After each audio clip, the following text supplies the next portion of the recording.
let's talk about that. You said, how do we trigger the hero instincts in men? And do men really want to be our heroes?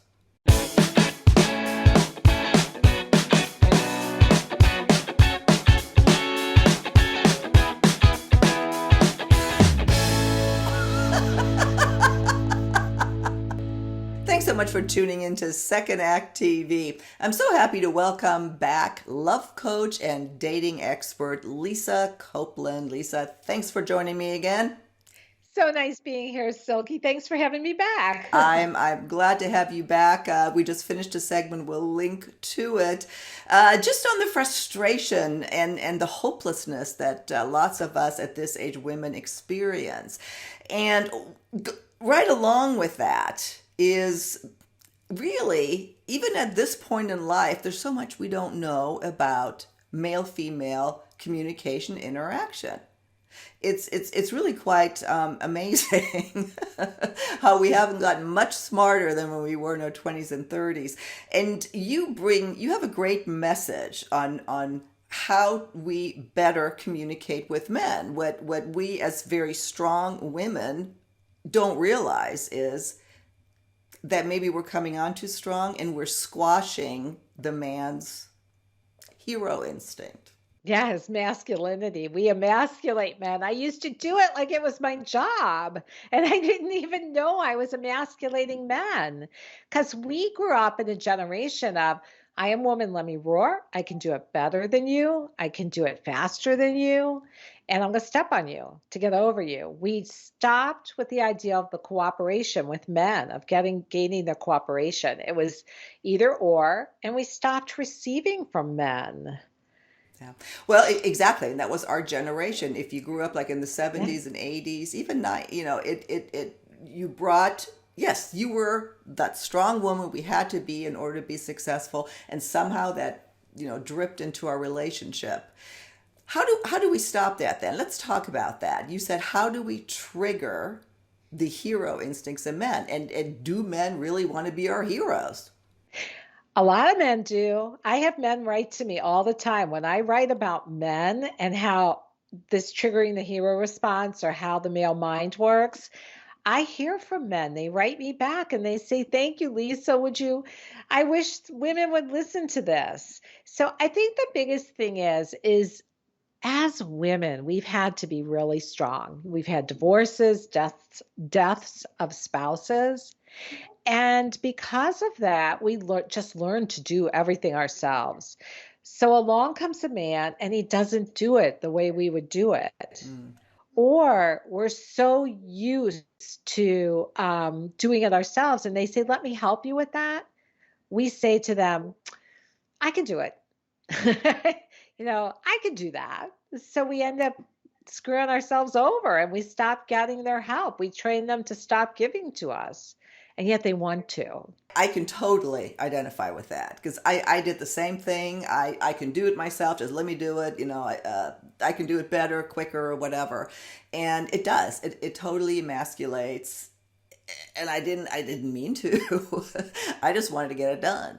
Of course, what I'm talking about is, long-term marriage, you do get frustrated. But even then I noticed, and I don't want to make it all about myself, but I think it's relevant, when I started dating after that long-term marriage, I started being very controlling on dates. Or here, let me get the mail. Or maybe you want to sit over here. Or, I mean, I don't know why I did that, other than that I'm used to being in charge as a producer. And I said that in another segment too. I laugh now at some of the stuff that I did. I was the girl that, how to lose a man in 10 days. so, so let's talk about how not to do that. How do you, and we're not talking about being pushy or dumbing down or anything like that, but how do we change this behavior to make a man feel like our hero?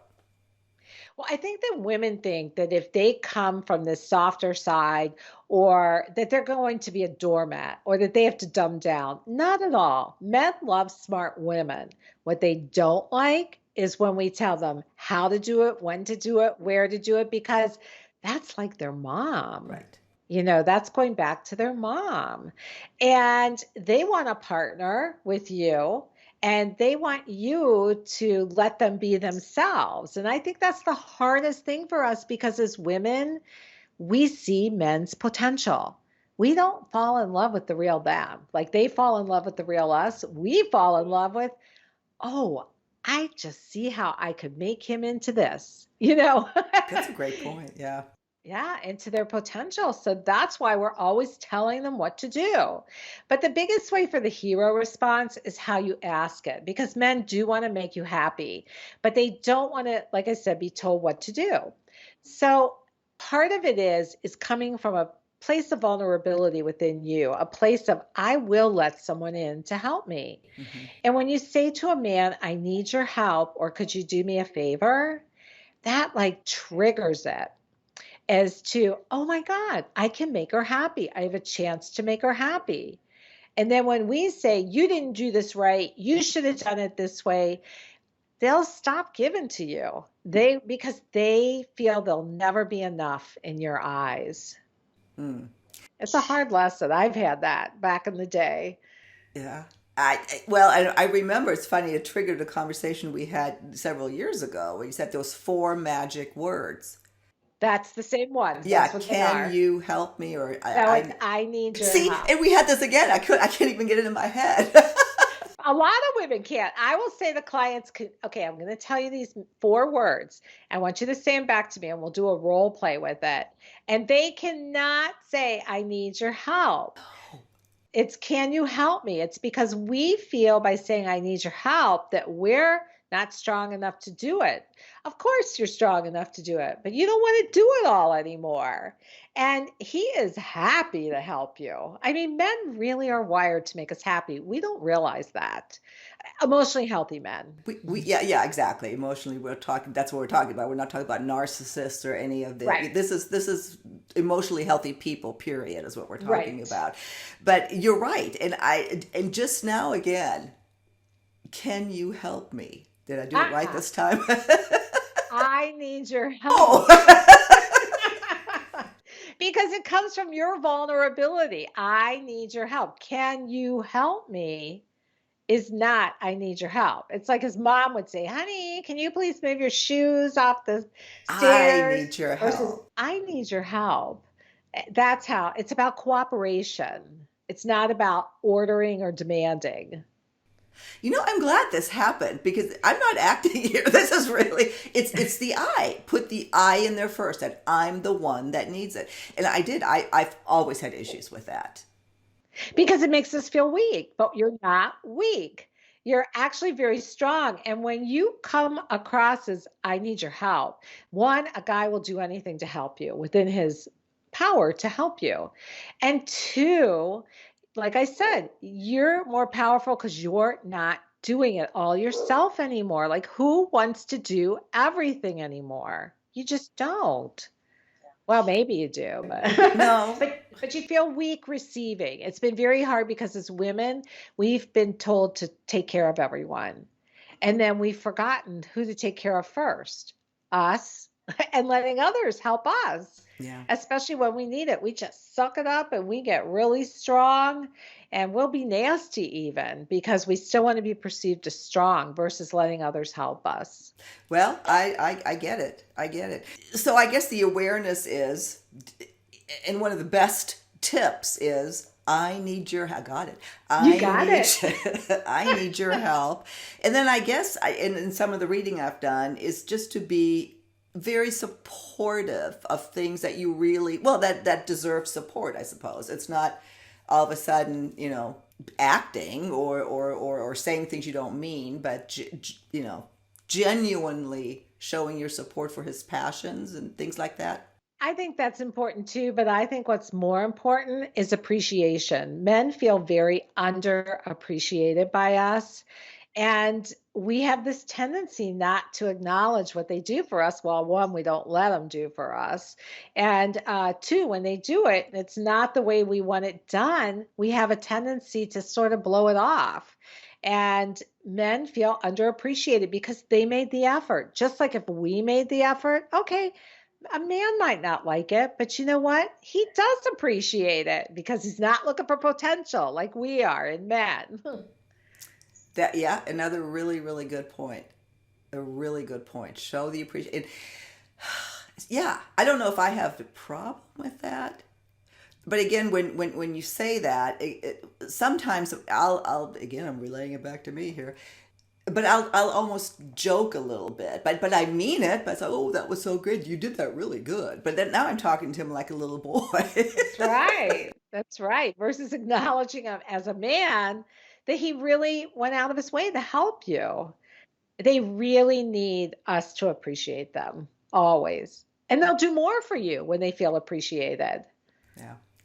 See, this is, and I'm hoping that, our viewers watching that this will cue something in you as it, and I swear it is has in me again. I need your help.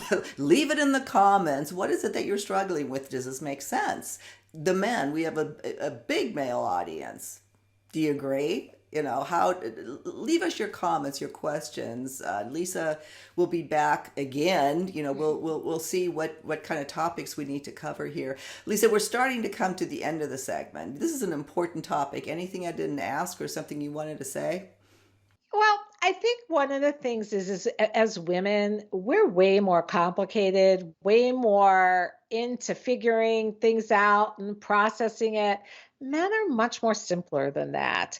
Men are great. I mean, they are great. If you can accept them for who they are, and you can see that they really do want to make you happy, and you don't overanalyze them and try and change them, they can be the best person in your life to have a love relationship with.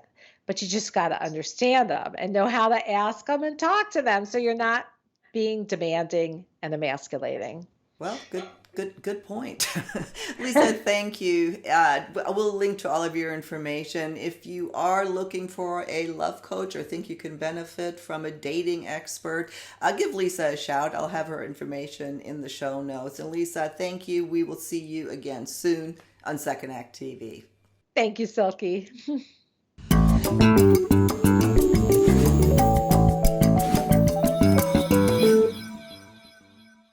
If there's a topic that you'd like to have us cover, please visit our website, secondact.tv. We have a little suggestion box on the upper right-hand corner of our site. Just click on that, send us an email. We'd love to hear from you. See you next time.